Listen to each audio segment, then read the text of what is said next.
it's my great pleasure. We're going to transition to the next topic under the World Heritage Site Managers Forum. And this particular topic, we also have Philip once again for Glacier Bay, so you get more Philip. And then also Superintendent Ed Keable and Jan Balsom, who is chief of many things, lead for many things at Grand Canyon National Park. So with that, I'm gonna turn it over under the umbrella of Living World Heritage Sites and Traditionally Associated Communities. Philip? Yes, I'm Philip Hooge, again, Superintendent at Glacier Bay National Park. My Tlingit name is Shadahay, given to me by the Chukanadi who adopted me, of the Ice House, of the Hoonah Tlingit, and the Eagle Moiety. And please forgive my mistakes here. Gulchish. The traditional home of the Tlingit is in Glacier Bay National Park, which is within the larger World Heritage Site. There are many tribes in the larger World Heritage Site. And this is really right now, this is just focusing on one relationship with the Hoonah Tlingit at Glacier Bay. But before I talk about things, the tribal elders asked me to share their welcome film to the Hoonah Shukahit, or the Hoonah Tribal House in Glacier Bay.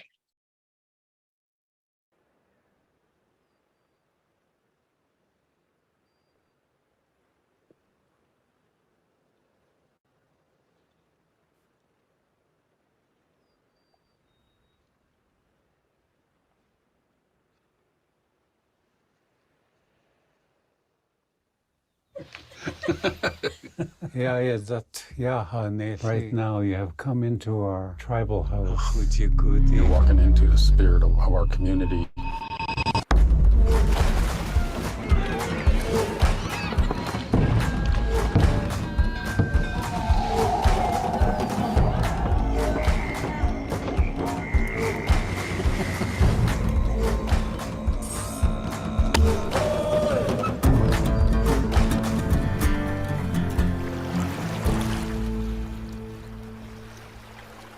Our people were settled here since time immemorial.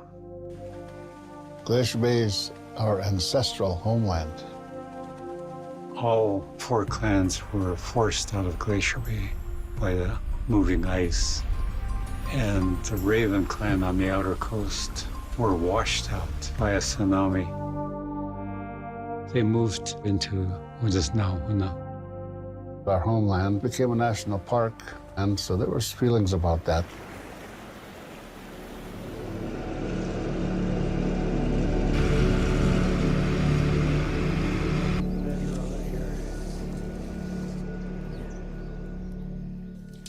This is a totem pole log. It is. I mean, there's lots of other things you can make out of it too, but what I'm looking at is totem poles.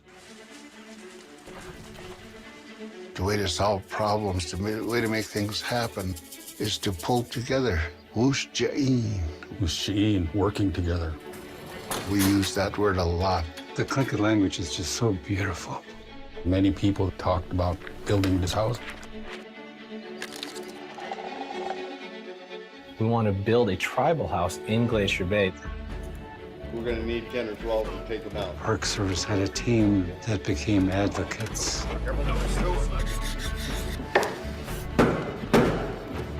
Wow. It took us a lot of years. The catamarans will come into Bartlett Cove. Our ancestors, they were the original preservationists, stewards of our land. Nowadays, the Park Service is involved, but we're thankful that they are involved. Holding up your culture! And by pulling together with the Park Service, We've got a home.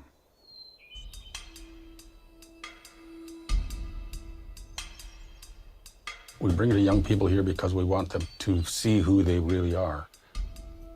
They can be proud and say, I am Tlingit, this is where I belong.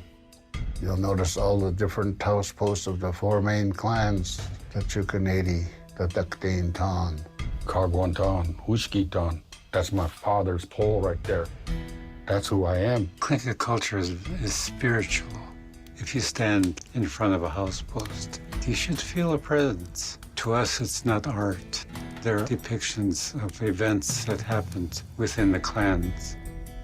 You feel a strong sense of your ancestors. You need to feel them when you're in here.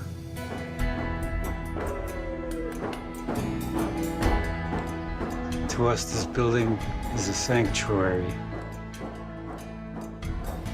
Use it and make it a complement to what you're doing.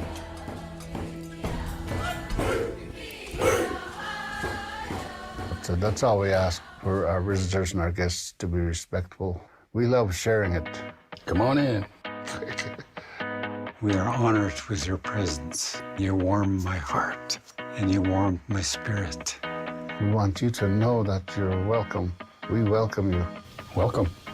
I guess.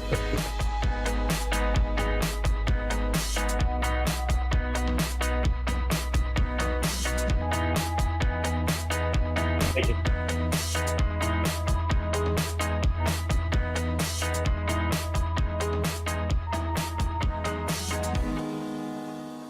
Well, the relationship between the Hoonah Tlingit does not really fall into a lot of the traditional legal categories, compacting, cooperative management, co-management, consultation. By far the best concept is just the Tlingit word for wushjeen, as you heard in the movie. For 30 years, previous relationships, to put it nicely, were hostile. A century of pain and misunderstanding with the establishment of the park, where it was perceived by those who established the park that it was an empty landscape just recently released from the ice. But for the Hoonah Tlingit, was land occupied since time immemorial by the ancestors, which were forced out by the advance of the ice in the 17th centuries until it was released in the 20th. The film captures a little of that journey together, where the NPS understands now its role as stewards of homeland, and the tribes see the park as a tool of cultural preservation. The healing pole tells of this journey. If I had time today, I would take you through that story. But what I think would probably be the most useful is to talk about some of the external manifestations of that relationship in projects and activities that we've done. Again, to get you a feel for wushjeen. But I will say it was not an easy journey, requiring 30 years of persevering many tiny steps and often steps backwards. It required tribal people becoming part of the NPS and NPS employees becoming part of the tribe. The tribal house is probably one of the most tangible symbols of wushjeen. The house literally and figuratively anchors the Hoonah Tlingit in Glacier Bay in their homeland.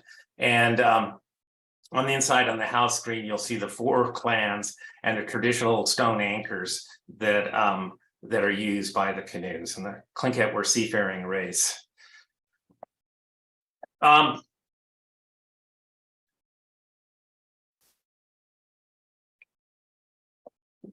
Subsequently, the work of the NPS and the tribe to convince Congress to set up a different type of harvest in the park was an important second step.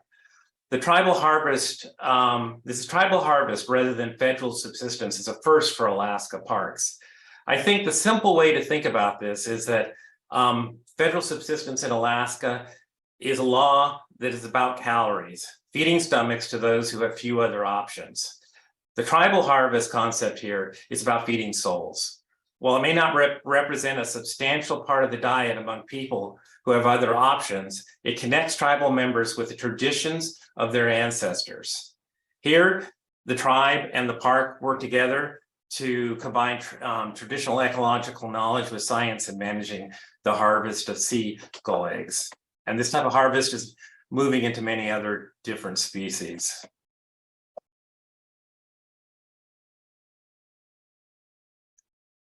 The next important step was the healing pole, which was what I think of as truth and reconciliation. It brought out the story and that we all agreed on and put it up there.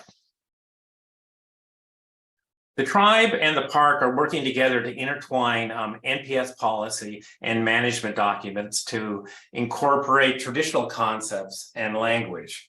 We educate the public about traditional place names and the beauty of the Tlingit language.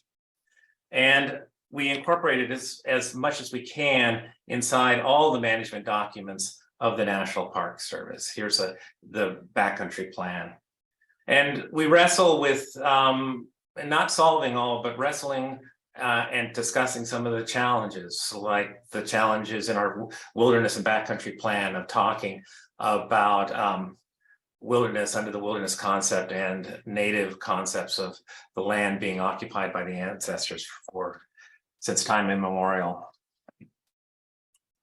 We have worked together to reinvigorate traditional activities such as canoe building and paddling and carving within the community in the tribal village.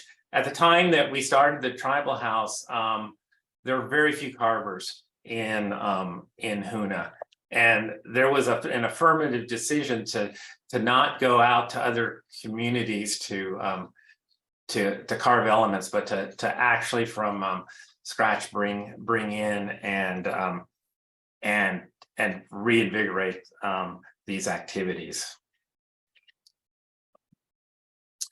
We ensure that we spend time eating and celebrating together in inclusive traditional activities that bring together the whole of the park and the whole of the tribal village.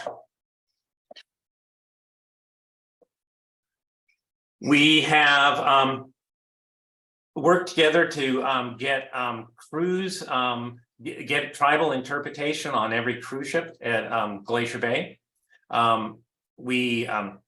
Right now, interpreters go aboard every vessel as it comes into Glacier Bay, and for most vessels, we're also bring a tribal village member who shares some of the stories that they're allowed to share. There's a broad range of other activities. For this year, some examples of programs we're developing is an intensive immersive language experience, a fish camp for youth, a joint rising leadership training. We're promising young park staff and tribal members join together to learn cross-cultural leadership skills. And developing various programs of deep interpretation, I guess I would call it, such as experiences where the public is able to come in and learn to carve a paddle. So those are just some of the programs this year. And that's what Wushja'in means to us.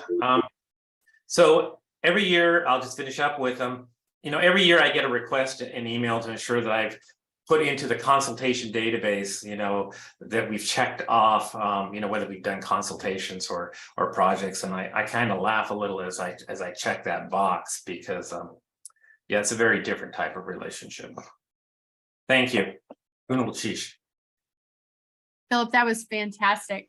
And again, we're gonna, in the interest of time, because I know we've got the symposium after, we're gonna pivot over to Ed Keable and Jen Balsom at the Grand Canyon in hopes that we have just a couple minutes at the end for questions that'll sew all of this together. All right, thanks, Christine. And welcome everybody to the Grand Canyon virtually. And I hope you get to come to see us in person. So next slide. The Grand Canyon is so deep and broad geographically that you can recognize it from space. It's also deep and broad culturally and spiritually for the 11 tribes who call the Grand Canyon home. Next slide. As superintendent, I manage the national park, and it's defined by law and recognized by the World Heritage nomination for its remarkable natural criteria. It's that space that place you can see from space. But we cannot ignore the significance of this place to the indigenous people who have lived here from time immemorial. And we therefore are working to add that recognition, the cultural connection, as well as the natural criteria to our World Heritage status. Next slide. I've been superintendent for 2.5 years, and I've come to believe that I cannot manage this place without the assistance of tribal partners. We are learning from and working with tribal governments and communities to do better at managing the Grand Canyon. And we're looking for ways and talking to tribal leaders to welcome them back to their home in meaningful ways.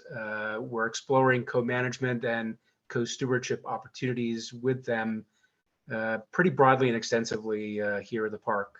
Next slide, please. Recent efforts include work we're doing at the east entrance at a place called Desert View. We've recently worked on our tribal medallion, which is a reflection of the 11 associated tribes to the Grand Canyon as an iconic feature that our visitors see at our visitor center and will be embedded into the tribal welcome center at Desert View as we continue to build out an intertribal cultural heritage site with our 11 tribal partners. Yeah, Phil, I would also say we're working on a tribal welcome video, and the Tlingit video you shared is certainly sets a high bar for us as we work on that production. Next slide. So this is a list of some of the substantive initiatives that we have underway here in the park, working with our tribal partners to advance our goal to recognize the cultural significance of the Grand Canyon. This is an intentional effort by park leadership and our tribal partners to really build that concept of intertribal heritage site at Desert View and to extend it throughout the rest of the park. You know, as Phil was talking about in his presentation, also we're hiring tribal people into our green and gray uniforms and otherwise welcoming tribal people to provide first voice interpretation and other opportunities here at the park. And we're working at doing that throughout the park. So it's a great initiative with a lot of momentum and enthusiasm here in the park and in our tribal neighbor communities. So that's my presentation. I'm happy to take any questions anybody might have. Thanks a bunch, Ed. That was really, really great. And I know we had some folks from previous, you know, maybe from Philip's presentation too, who had some questions, but Stephen, it looks like you've got something. Yeah, I just wanted to ask Ed, thank you, Ed, for your presentation, and thanks to the other speakers as well. I'm curious, obviously recognizing the cultural values of Grand Canyon would be of tremendous symbolic importance to the tribal affiliated tribes and to the Park Service. We're already managing it in conjunction with them. So from your point of view, what would be the added value? As you know, it costs several $100,000 to do a World Heritage nomination. So I'd like to know whether you think it would materially impact the management at the park in any way, or what other changes you would make from having values it does make a difference. You know, as Phil alluded to in his presentation, Grand Canyon National Park was similarly established against the will of the people who lived here from time immemorial. And then the park, for over 100 years, actively and passively kept them out away from their homeland, to which they have really a significant cultural and spiritual connection. And that's sown, in my view, that's sown real distrust with Park Service generally, with the federal government, and it's created social and economic challenges in the communities of these tribal partners. And having a cultural recognition as a World Heritage Site is one part of a broader effort to really welcome people back into home, to recognize, as the park is doing in its management practices, to recognize on a global scale that this is their home. It's a national park, but that doesn't mean it's not their home. And so we're trying to find the right balance between managing the natural resource as a national park with recognizing the connection that the indigenous people have to this place, and that cultural significance from a World Heritage recognition, I think, really demonstrates commitment and by the not just the park, but recognition by the world community. And we see that interest from our national and international visitors. They tend to be really interested in the work that we're doing with our tribal partners to build those connections and make that recognition and recognize the history of the place, including how the Park Service has treated Indigenous people. So I think it just really embeds that principle into the work we're doing with our tribal partners. Does that help? Yeah, thank you. That's very useful. I mean, I think it'd be interesting to go, say, to a Tongariro National Park in New Zealand, where initially it was just inscribed for the natural values, and then the cultural values were added, and talk to them and say, how did it change things for you all? I think that's very, very interesting. I think the whole purpose of this forum is to really drill down on what difference does World Heritage make? And I think that's really what we're trying to get to. Thank you.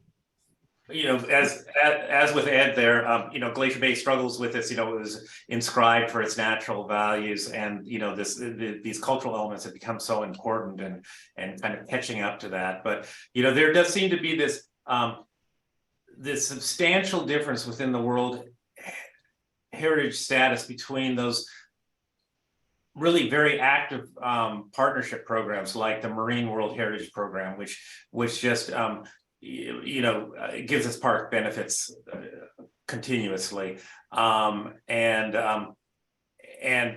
other elements within there, and so you know, I think it's, you know, there's a dependency on how active the international programs are, or what connections they do build. I know that the international program was working with, for example, a meeting in Seattle, though I guess it wasn't under the World Heritage auspices, but it did bring Glacier Bay and other indigenous groups together and how to manage these units.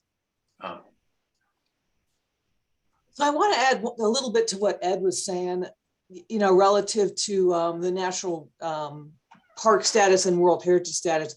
One of the things that we're working on with our tribal working group is to look at how we extend the cultural heritage and tourism opportunities.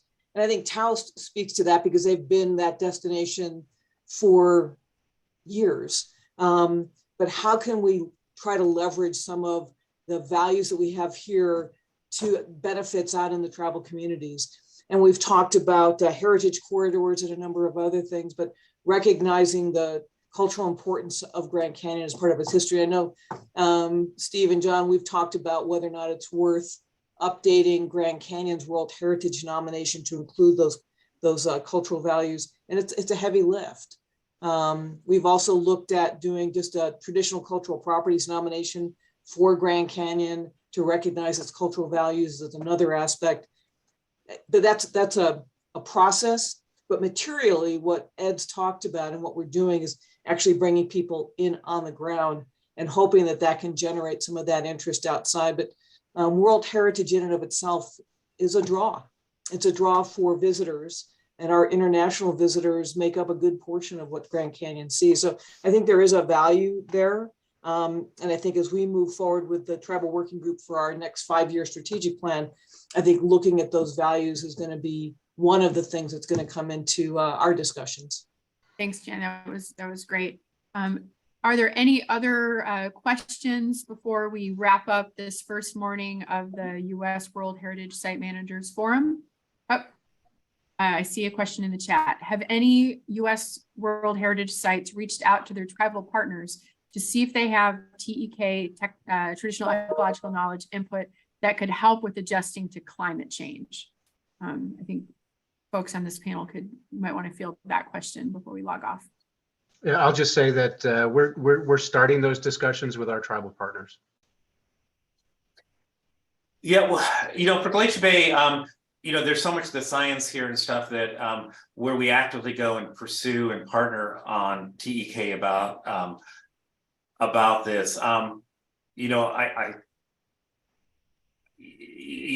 What's different about cultural change, is we hear from the tribe always that, we're both facing something that hasn't been before. And while the past gives some tools, it's new ground. For us, for us being the site, we've had to work with the external community around us. We have a ski resort right above us. We have a national park right near us too. And so the leverage of utilizing the UNESCO status has forced even the ski resort to have a different relationship with us than probably what a ski resort does in a normal basis. Also having that relationship with national parks as well. So we've definitely utilized that. We've also utilized the UNESCO status for airspace above the buildings. And so it's definitely something that we've utilized to have partnership with, but also create boundaries and understanding. And, I appreciate all of you guys who do work within national parks, who see the efforts that the tribes are trying to make as well. But yeah, so it's kind of funny for us, like we're working internally out. And so, but we definitely utilize that status to help us maneuver the needs that we have. So.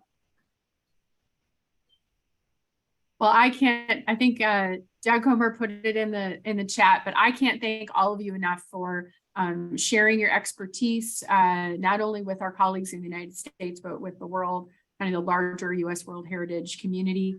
I've been getting super positive feedback about our first morning of the forum, and we'll take a break. We'll log off the forum. Hopefully folks can go get a bite to eat. And then the US ICOMOS Symposium will start in about 45 minutes. So again, thank you so much. We have a great lineup of speakers for the forum tomorrow morning as well, and hope you're able to join us. And again, a big, huge thanks to all the presenters today. We appreciate you so, so much.